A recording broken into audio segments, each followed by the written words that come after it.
আজকে আপনাদের সাথে অন্যরকম একটি রেসিপি শেয়ার করব। রেসিপিটি তৈরি করব ব্রেড দিয়ে, মানে পাউরুটি দিয়ে। চলেন দেখি পাউরুটি দিয়ে কি তৈরি করি আজকে। তো এখানে আমি কিছু পাউরুটি নিয়েছি। পাউরুটিতে এই সাইডের এই অংশগুলো কেটে ফেলে দিতে হবে। তো কেটে ফেলে দেওয়ার পর এখন আমি গরুর দুধ দিয়ে দিলাম। দুধ দিয়ে একটু ভিজিয়ে রাখতে হবে। ভিজিয়ে রাখার পরে এভাবে হাতে একটু আলতো হাতে এভাবে একটু মেখে নেব। এই হচ্ছে এটা কাজ শেষ।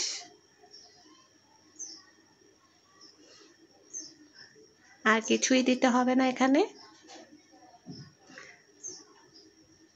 ভালো করে মেখে নেওয়ার পরে এই যে কিছুক্ষণ এভাবে রেখে দিয়েছিলাম, তো হাতে একটু ঘি মাখিয়ে নিয়েছি। এখন মাখানোর পরে এই যে এভাবে ছোট ছোট বল তৈরি করে নেব। আপনারা দুই হাতের তালুতে নিয়ে বল তৈরি করবেন, তাহলে সুন্দর আসবে। তো আমি যেহেতু এক হাতে ক্যামেরা ধরে নিয়েছি, তো এইভাবেই বলগুলা করতেছি। তো এখন হাঁড়িতে তেল গরম হয়েছে, এখন আমি এটা দিয়ে দিলাম। হাতে তালুতে নিয়ে গোল করলে অনেক সুন্দর হয়। যাই হোক, আমি যেহেতু শর্টকাট রেসিপি তৈরি করতেছি, তো এই কারণে এখন আপনাদের সাথে শেয়ার করে দিলাম। ঝটপটভাবে দিয়ে দিলাম। এগুলো তেলে একটু ভালো করে ফ্রাই করে নিতে হবে, যেরকম লাল লাল করে নিতে হবে। তারপর হচ্ছে এগুলো তুলে নেব তেল থেকে।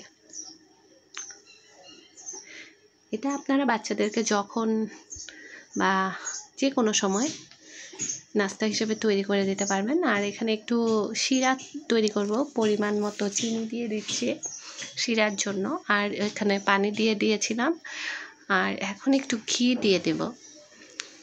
মাঝখানে ভিডিওটা স্কিপ হয়ে গেছে, আমি কিন্তু এখানে এলাচিও দিয়েছিলাম। তো শিরাটার মধ্যে এলাচি দিতে হবে, আর হচ্ছে ঘি দিয়ে দিলাম ফ্লেভারের জন্য। তো যেই বলগুলো আমি তৈরি করে রেখেছিলাম পাউরুটি দিয়ে, সেই বলগুলা এখন আমি ঢেলে দেব। দেখতে পাচ্ছেন সবগুলো ঢেলে দিলাম। তো ভালো করে একটু নেড়ে চেড়ে দেবো। এখন কিন্তু আমি চুলার আঁচটা একদম বন্ধ করে দিয়েছি। কোনো প্রকার সেদ্ধ বা কোনো কিছু করার দরকার নাই। এগুলো জাস্ট এভাবে শিরার মধ্যে দিয়ে রেখে দিলে এগুলো সব চুষে নেবে। তো এই তো আমি বক্সে করে রেখে দিয়েছিলাম। তো এখন আপনাদের সাথে শেয়ার করছি। শিরাগুলো কিন্তু সব টেনে নিয়েছে। আমি একটা বক্সে এটা ঢেলে রেখেছি। তো তারপরে এই দেখেন ভিতরটা কতটা সুন্দর হয়েছে, একদম সফট নরম, খেতে কিন্তু দুর্দান্ত মজা। এটা বাচ্চাদের টিফিনেও তৈরি করতে দিতে পারবেন, নাস্তা হিসেবেও দিতে পারবেন। তো আজকের রেসিপিটি কেমন লাগলো অবশ্যই কমেন্টস করে জানিয়ে দেবেন। সবাই ভালো থাকবেন। আজকের মতো বিদায়। আল্লাহ হাফেজ।